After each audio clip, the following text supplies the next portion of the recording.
بسم الله الرحمن الرحيم ئەوەی کە ڕوون و ئاشکرا بێتن و بە تایبەتی بۆ ئەو کەسانی کە خاوەن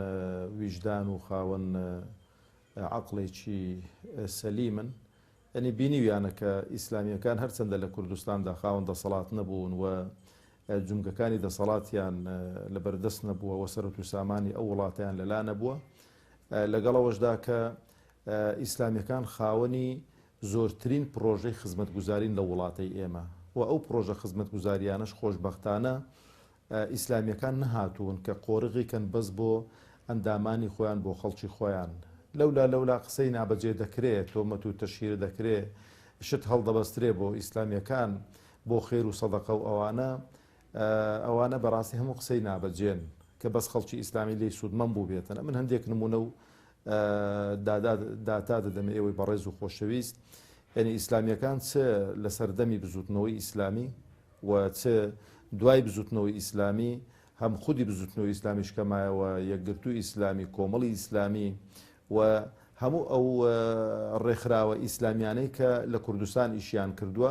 بەبێ فەرق و جیاوازی خزمەتی هاوڵاتیانیان کردووە، لە خزمەت هاوڵاتیاندا بوون و ئەگەر تەماشەشکەین ئەو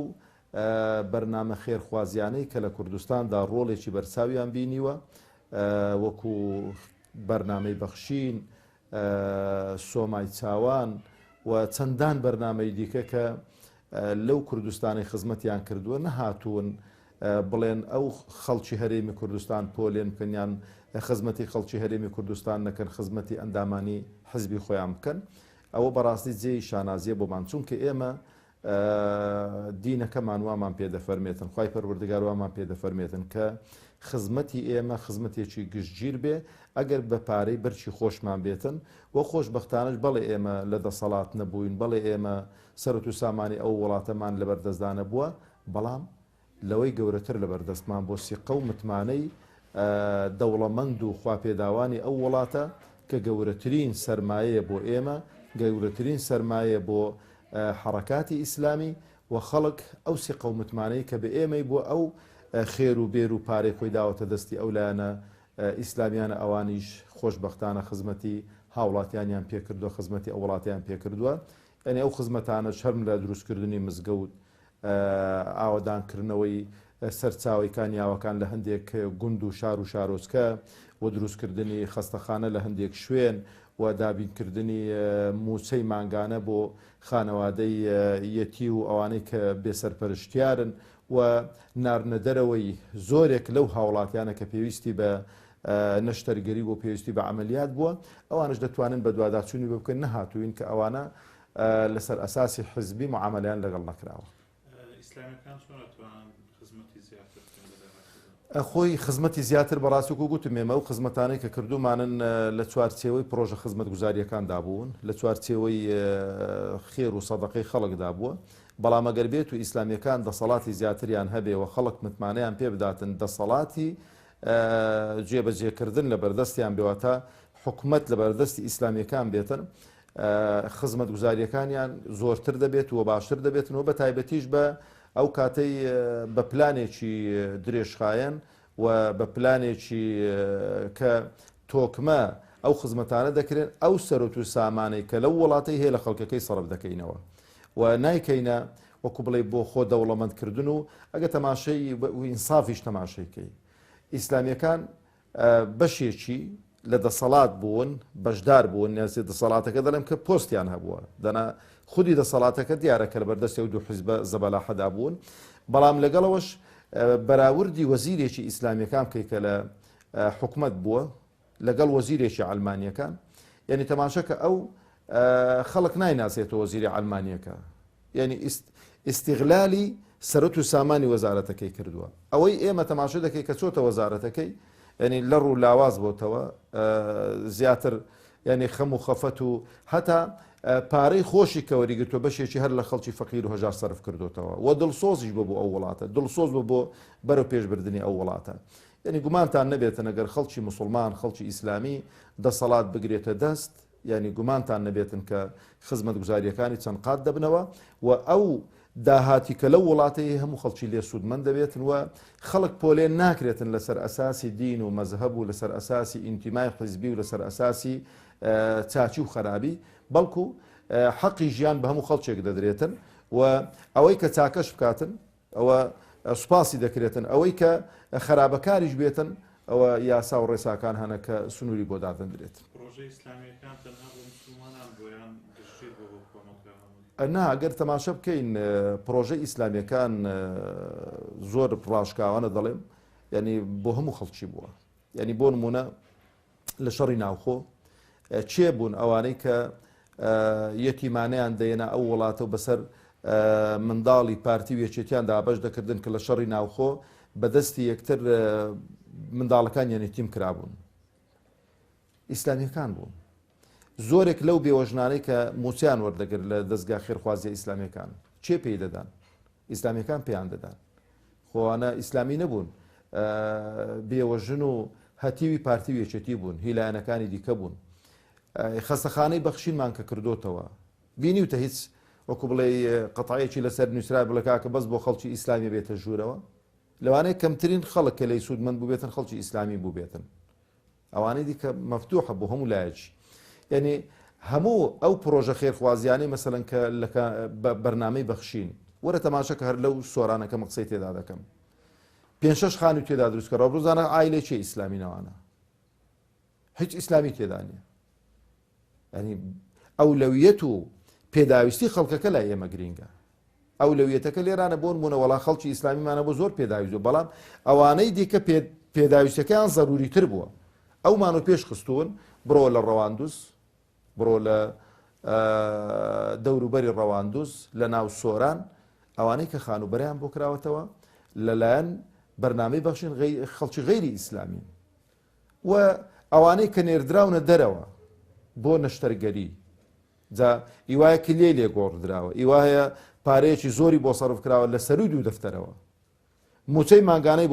بۆ بڕاوەتەوە. چیەنە ئەوانە؟ ئەگە خەڵک بیەوێتم بگاتە ڕاستی و حەقیقەتەوە لە بەرچاویەتی لەبەرەوە قەت جارێ هەر وەکو گوتم لە ئەخلاقی ئێمە لە پەیامی خوای پەروەردگار کە لێ حاڵی بووین، ئینسان کە خزمەت دەکاتن نابێ فەرق و جیاوازی بکاتن لە ڕووی خزمەتەوە. بەڵێ هەندێک شتێکە وەستا بۆ نمونە زەکات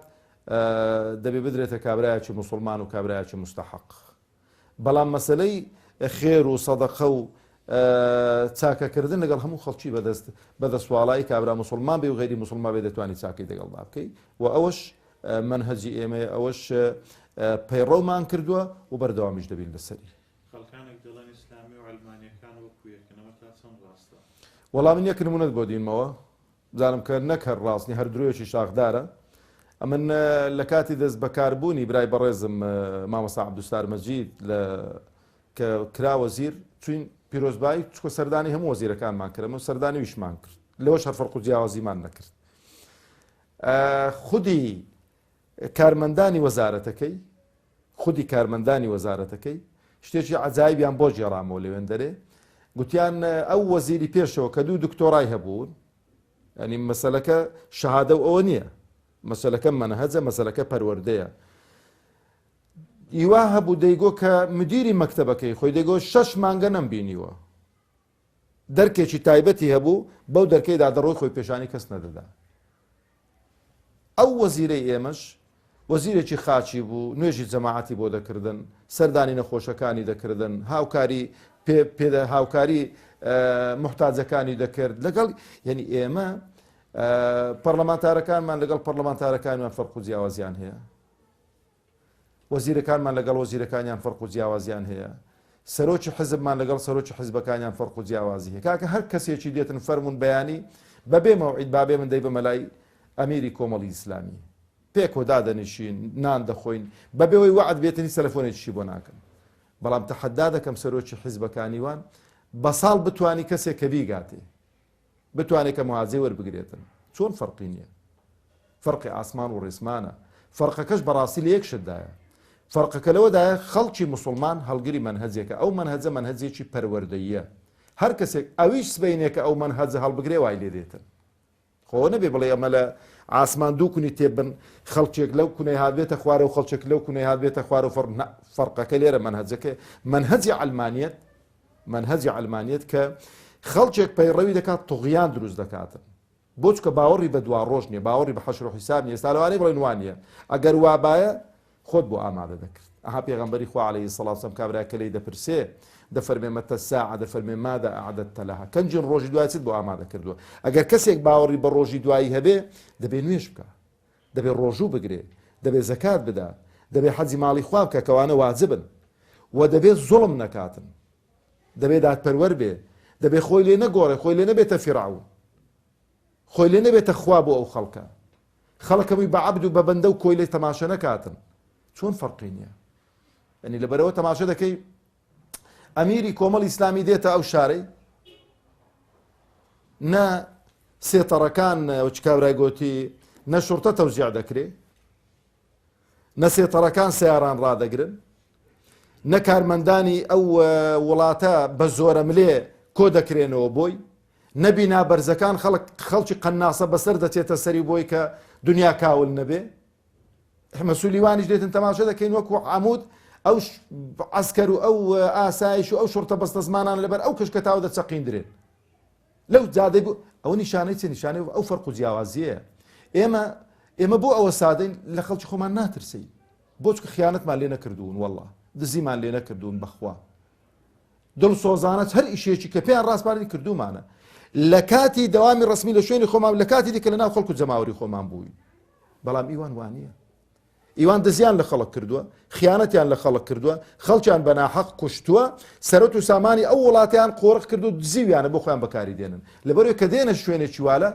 شەبەکەی مۆبایل قەتعکەن هەموو بینابەرزەکان دوو قەناسە بەدەستی لەسەرە هەموو دەور و بەنی وێندەرێ دەتەندرێتن ئەو شوێنەی کە کۆڕ و سمیناری لێ دەجێڕن بە سەجی بڵێ دەورە پێکراو بستەکەی کەشف دەکەن ئەو نیشانەی چییە نیشانەی ئەوەیە کە کەبرا عەدالەتی بەرپا کردووە نا نیشانەی ئەوەیە کە بە خۆ دەزانی چی کردووە لەبەرەوە لە سێبەری خۆشی دەڕەویتەوە زۆری فەرقە ئاسمان و ڕێسمانی فەرقە خوای پەروەردگاریش دەفەرمێتر ئەفەنەجعل المسلمین کالمجرمین ما لەکم کەیف تەحکومون ئەوە هەتا ڕۆژی قیامەتی ئیش پێ دەکرێتن ئینسانی مسلمان هەر کەسێک بێتن ئینسانی مسلمان هەر کەسێک بێ وەکو ئینسانی تاوانبار و دز و جەردە و قۆڕقکار نیە